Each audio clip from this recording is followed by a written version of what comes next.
Have you ever noticed how the heaviest things we carry are often the things we never said? Most people do not realize that silence has a weight of its own.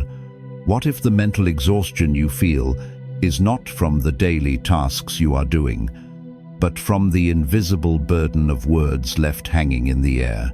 If you have ever felt haunted by the ghosts of postponed conversations, the apologies never offered, the boundaries never set, the true feelings hidden until it was too late, this is for you. Stay until the end, because the final lesson may change the way you see this quiet pain forever. 1. The weight of unspoken words. Think about your own life. We all have an internal archive of delayed conversations. We tell ourselves we are just waiting for the right time. We wait until we are less angry, until the other person is more receptive, or until we have the perfect, flawless script worked out in our minds.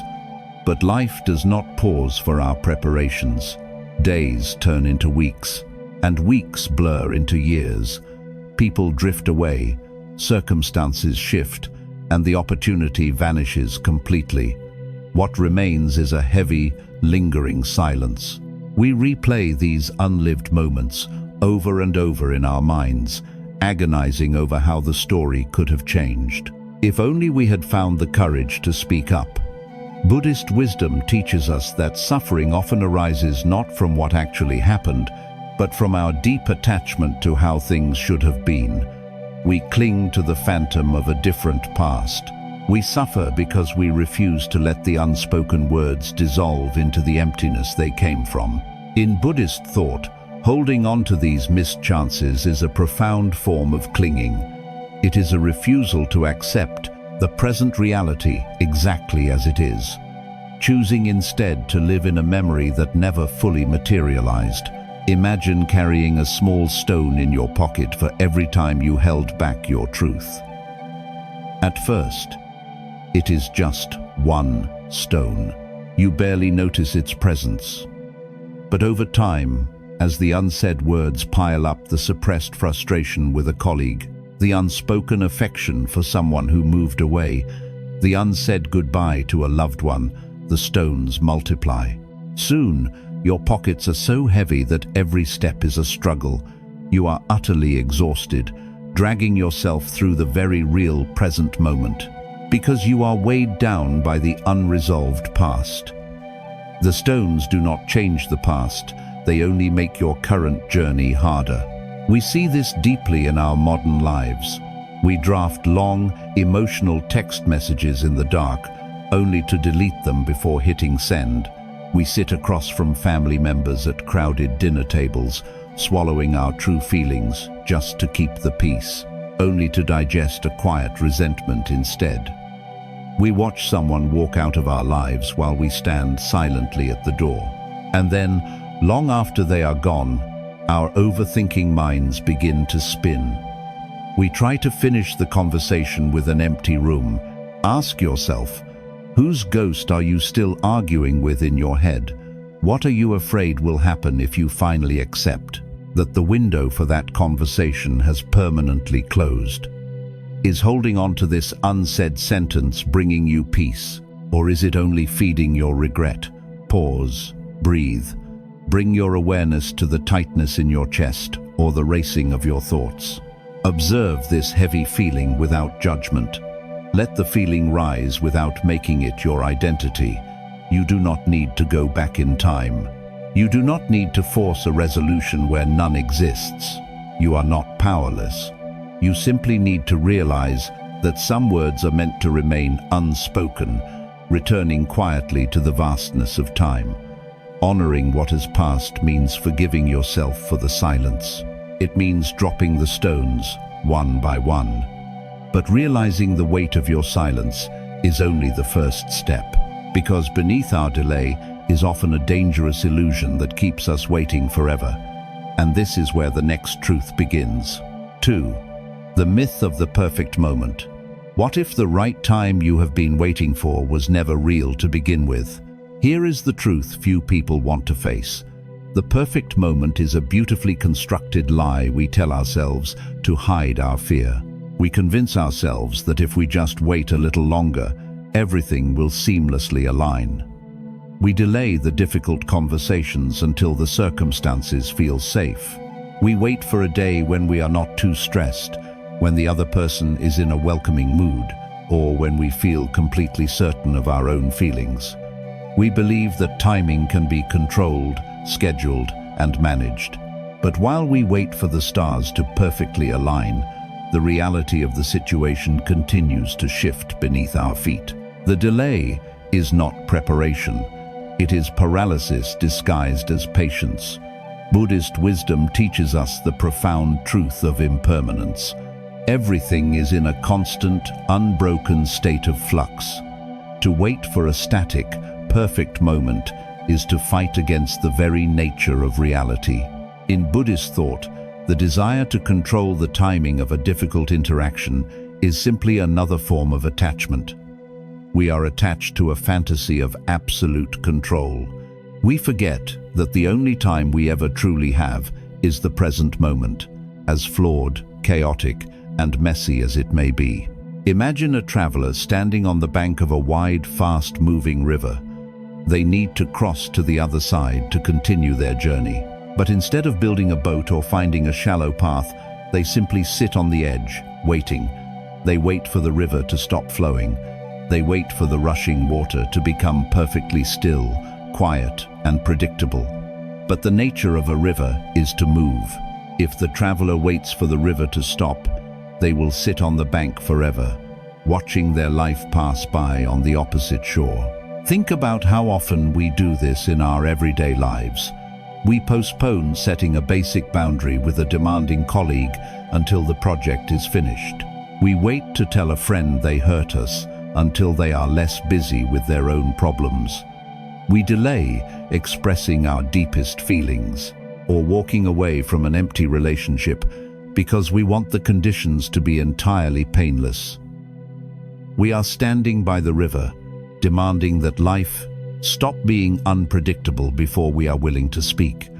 And when the opportunity eventually drifts away, we blame the timing rather than facing our fear of the water. Ask yourself, what conversation did you endlessly delay because the timing felt slightly off? What were you truly afraid of? The timing or the uncomfortable truth of what needed to be said? Pause, breathe. Acknowledge the fear that was hiding behind your hesitation.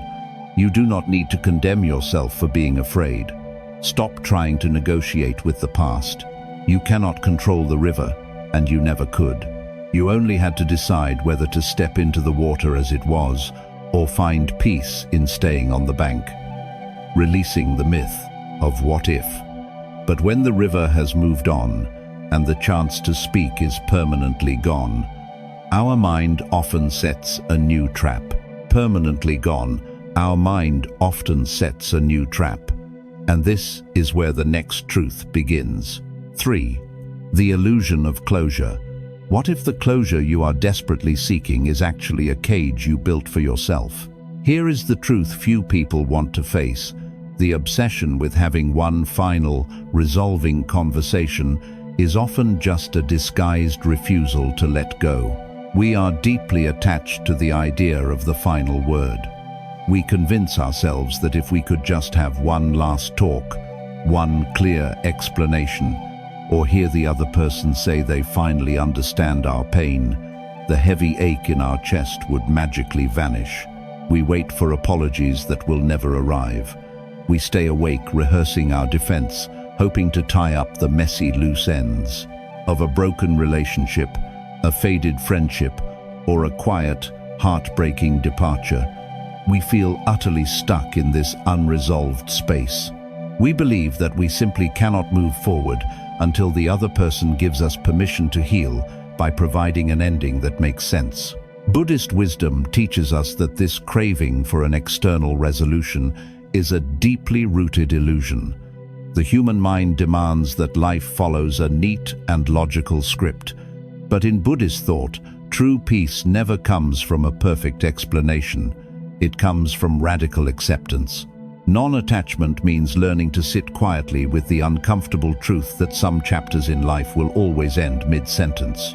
You do not need a satisfying conclusion to let something go. True release happens when you realize the ending has already occurred, whether it was spoken aloud or not. Imagine a person sitting in a quiet, dimly lit room, staring intently at a heavy, locked door.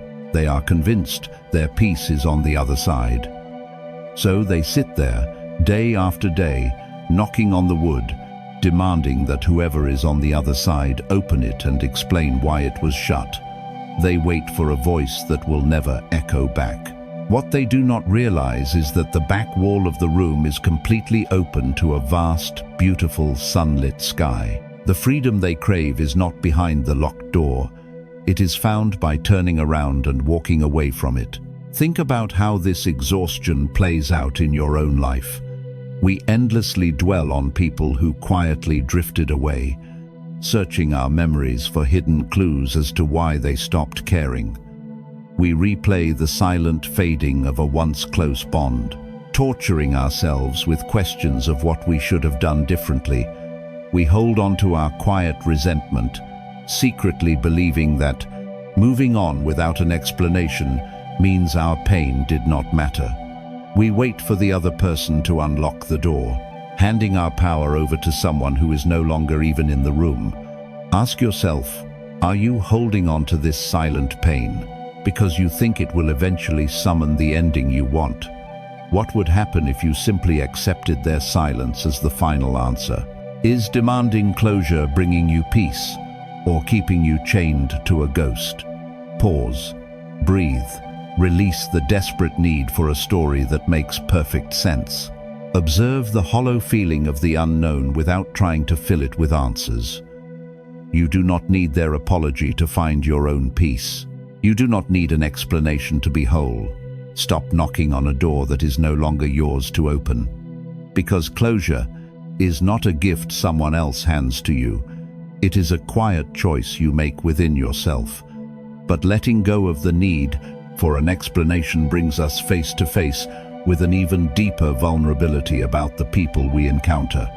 And this is where the next truth begins. 4. The impermanence of human connection. What if the people we lose were never meant to stay forever? Here is a truth that is incredibly difficult to accept. We often mistake a beautiful temporary crossing of paths for a permanent destination. We instinctively try to hold on tightly to the people in our lives. We expect our friendships, our deep bonds, and our quiet understandings to remain exactly as they were when they first bloomed. When someone gently drifts away, leaving a trail of postponed conversations and unsaid words, we feel a profound sense of failure. We agonize over the growing silence, assuming it is a tragic mistake that must be fixed. We believe that if we had just reached out on that one specific day, if we had just sent that single message, the bond would have been saved. We try to grasp at the fading connection, terrified that distance means the relationship meant nothing at all. Buddhist wisdom teaches the profound and inescapable reality of impermanence. Everything in this world arises, exists for a time, and eventually passes away. This is not a tragedy.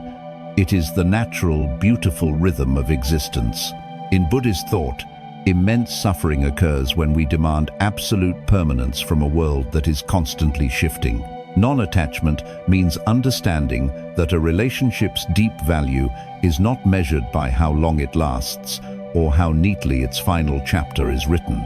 Imagine two small leaves floating down a vast, quiet river. For a long time, the currents bring them together. They float side by side, sharing the journey, touching the exact same waters and moving at the same pace. But eventually, the river bends. A sudden, hidden current gently pulls one leaf toward the shallow bank, while the other is carried smoothly onward toward the ocean. There is no anger in the water. There was no betrayal in the wind. The river did not make a mistake. The leaves simply followed the natural momentum of their own paths. Think about the people in your own life who have silently drifted away. We torture ourselves over friends we no longer speak to, or loved ones who quietly faded into the background. We stare at the empty spaces they left behind and assume the connection failed because the final, defining words were never spoken. We replay the silence, trying to forcefully bridge a gap that time has naturally widened. We forget that it is entirely okay for someone to only be a part of one specific chapter of your life. It is okay for the current to carry them away in a different direction. Ask yourself, are you trying to force a fallen leaf to swim upstream against the current? Can you find quiet gratitude for the time you floated together instead of resentment for the way the river eventually turned? Pause, breathe. Picture the person you never finished speaking with. Silently honor the time you shared, and then gently release your tight grip on the memory. Let the natural feeling of loss pass through you without trying to stop it. You do not have to chase what is already leaving.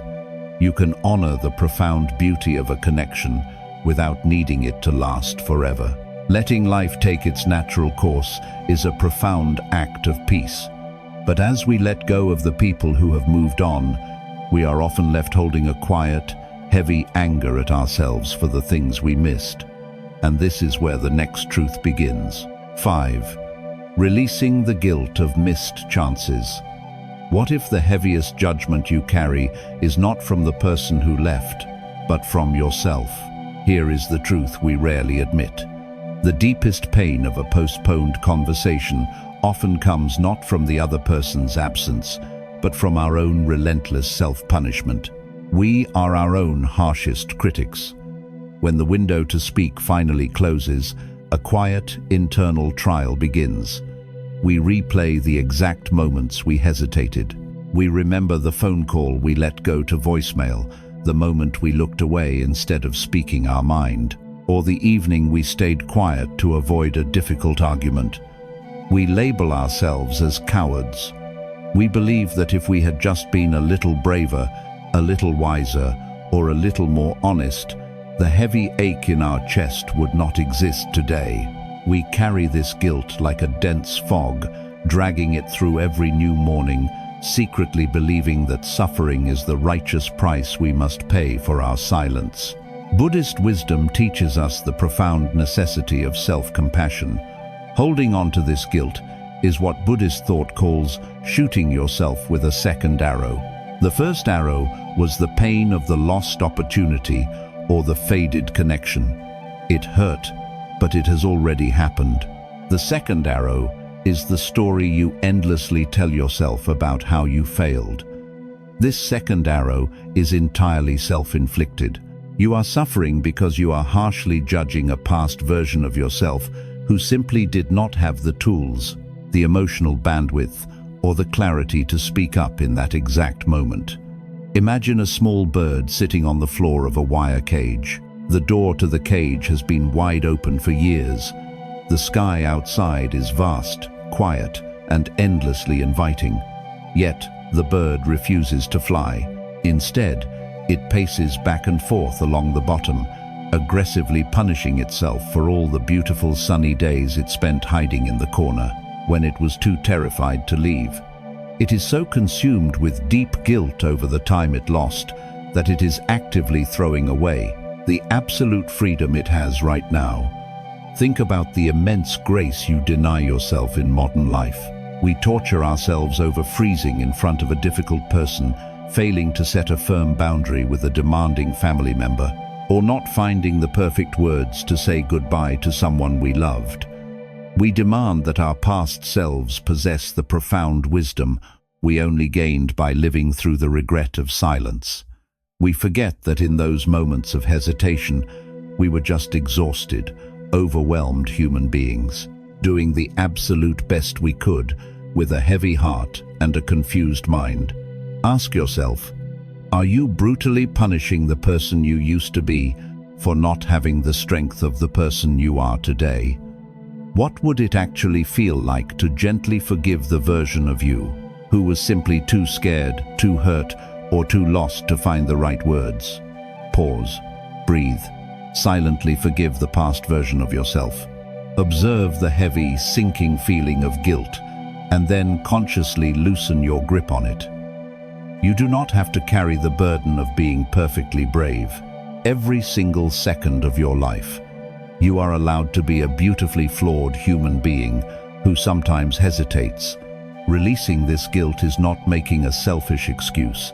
It is a vital act of laying down a weapon you have been using against yourself.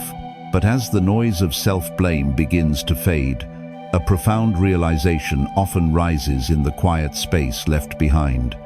Because sometimes, the conversation we most desperately need to finish was never actually with them at all. And this is where the next truth begins. 6.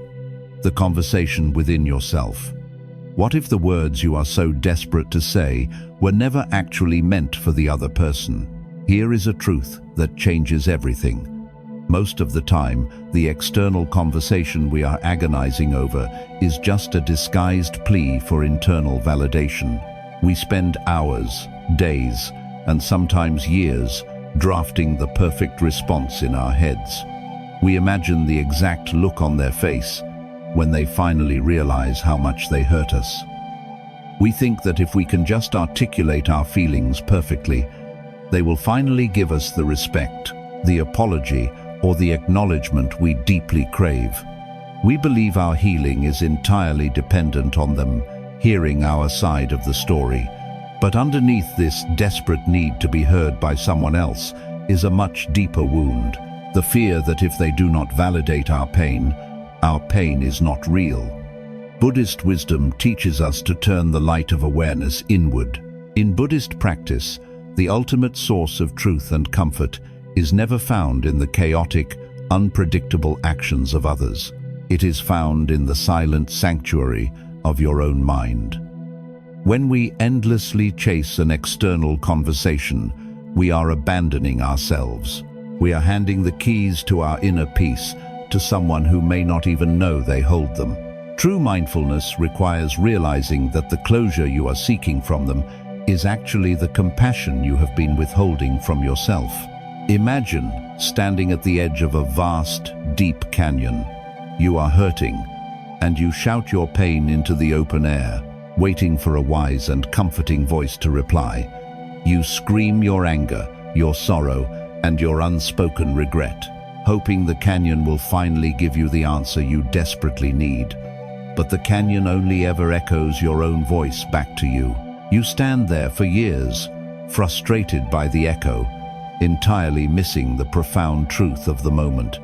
You did not need the canyon to speak. You just needed to hear your own voice. You needed to know that your truth mattered. Think about the silent arguments you have in an empty room, or the unsent messages sitting heavily in your phone. We are completely exhausted from trying to convince people of our worth, our boundaries, and our right to feel hurt. We want the person who misunderstood us to suddenly awaken and understand. But the profound truth is, they do not need to understand your reality for your reality to be valid. You are secretly waiting for their permission to feel your own feelings, and in doing so, you are keeping yourself trapped in their shadow. Ask yourself, if you knew with absolute certainty that they would never, ever understand your side of the story, how would you comfort yourself right now? Are you using this postponed conversation as a way to avoid simply sitting quietly with your own pain? Pause. Breathe. Turn your attention completely inward, away from the ghost of the other person. Observe your own pain with quiet kindness. You do not need their validation to make your experience real. You do not need their apology to know you deserved better. You can be the one to hear your own words. You can give yourself the profound gift of understanding. Validating your own truth is the quietest, most powerful conversation you will ever have. But once you have finally made peace with your own voice, you face the difficult challenge of true non-attachment. And this is where the next truth begins. 7. The quiet strength of leaving things undisturbed. What if the greatest act of power is choosing not to react at all? Here is a truth that goes against every desperate instinct we have. Sometimes, the most profound healing happens only when we stop trying to fix what is already finished. We have a burning, almost unbearable urge to reopen closed doors. Just when the heavy silence begins to feel peaceful, an old memory suddenly flares up in our minds. We feel an overwhelming temptation to reach out, to send a seemingly harmless message, to clear the air, just one last time, or to casually check on someone's life, just to see if they still remember us. We mistake this restless emotional urge for a sign that the conversation still needs to happen. We convince ourselves that digging up the past one more time is the only way to truly bury it. We believe that if we just poke the old wound, we can finally prove to ourselves that it no longer hurts. Buddhist wisdom teaches the profound and difficult practice of letting things be. In Buddhist thought, constantly returning to an old pain to see if it has healed is simply another layer of clinging. It reveals our profound inability to tolerate the quiet stillness of non-action. We are conditioned to believe that peace requires constant intervention and management. But true wisdom reminds us that not every feeling requires a reaction, and not every memory requires a conversation. Sometimes, the highest form of spiritual practice is simply allowing the natural order of things to settle without your interference. Imagine a glass jar filled with water and heavy, dark mud. When the jar is shaken, the water becomes entirely cloudy, chaotic, and impossible to see through. If you desperately want the water to become clear, your human instinct might be to reach your hand inside and try to manually push the mud down to the bottom. You want to forcefully separate the dirt from the water, but the harder you try to fix it, the more you stir up the dirt, and the more agitated the water becomes. The only way the water will ever become beautifully clear is if you simply place the jar on a quiet table, step back, and leave it completely undisturbed. The mud will naturally settle on its own, but only if you stop touching it. Think about the quiet, late-night moments in your own life, when the urge to reach out feels absolutely overpowering. We draft a long message, convincing ourselves that just checking in will finally put our minds at ease. We casually bring up old, painful history with family members, just to see if they will finally apologize this time around. We keep stirring the muddy water of past relationships because the absolute stillness of truly moving on feels unfamiliar and terrifying.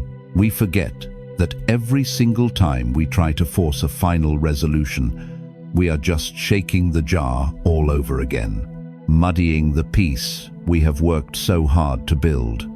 Ask yourself, is reopening this door actually going to bring you true, lasting peace? Or is it just a temporary distraction from the quiet work of letting go? What would happen if you simply let the mud settle without ever touching the jar again? Pause. Breathe. Notice the desperate, anxious urge to fix, to speak, to reopen the past. Observe this heavy urge as it rises in your chest, but do not obey it. You do not have to act on every memory that visits your mind. Stop trying to negotiate with ghosts. You can choose the profound, quiet strength of leaving things exactly as they are. Honoring what has passed means letting it rest in peace, without violently waking it up just to say goodbye one more time. But as you finally allow the past to settle, you are left standing in a suddenly clear and quiet space. And this is where the final truth begins. 8. Making peace with the present. What if the peace you have been desperately waiting for was already here, quietly waiting for you to stop fighting the past? Think back to the heavy, invisible burden of unspoken words we talked about at the very beginning. The phantom conversations, the carefully rehearsed scripts, the apologies you never received, and the truths you held back. You have spent so much time and energy trying to manage these ghosts, trying to force a messy reality into a perfect, resolved ending. But look at where that exhaustion has brought you. The quiet realization is that you no longer need to carry those heavy stones in your pocket. You do not need to wait on the riverbank for perfect timing or knock endlessly on a locked door, hoping someone on the other side will finally understand your pain. You have learned that the leaves must flow down the river in their own time, and the mud in the jar must be left alone to settle. The conversations you postponed were not failures. They were simply moments that belonged to a chapter that is now entirely closed. Buddhist wisdom reminds us that true freedom is never found by fixing the past. It is found right here, in the breathing, living, present moment. Non-attachment is not about becoming cold or uncaring. It is about loving the world deeply without trying to trap it in a cage of your own expectations. It is realizing that what has passed is truly past. You honor the history you shared with others, not by keeping it artificially alive through endless mental arguments, but by letting it gracefully end. Because peace is not a destination you reach only after perfectly explaining yourself to the world. Peace is the quiet acceptance that no further explanation is required. Imagine standing alone in a wide, open field as the sun begins to set. The violent storm of what-ifs has finally blown over. The sky is clearing, leaving only a vast, quiet light. The ghosts of the conversations you postponed are gently dissolving into the twilight, like mist evaporating in the warmth of the evening. You are no longer holding tightly to the heavy baggage of regret. Your hands are finally empty. And because your hands are empty, they are completely open, ready to receive whatever the beautiful present moment has to offer. Think about your own life right now. You have survived the anxiety of the lingering silence. You have stopped abandoning yourself to chase someone else's understanding. You have actively chosen the quiet, incredible strength of leaving things undisturbed. The conversations you never had no longer define your worth. The only conversation that truly matters now is the one you are having with this exact moment. You are finally allowing yourself to simply exist, unburdened, whole, and completely unbroken. Ask yourself, what beautiful things might grow in your life now that you have stopped watering the past? Pause. Breathe deeply. Feel the solid ground beneath you and the profound quietness in the room. Give yourself permission to fully release the unsaid words into the emptiness. You do not need to look backward anymore. The storm has passed. If these lessons touched your heart, share this video with someone who may need a little more peace today. You can let go now.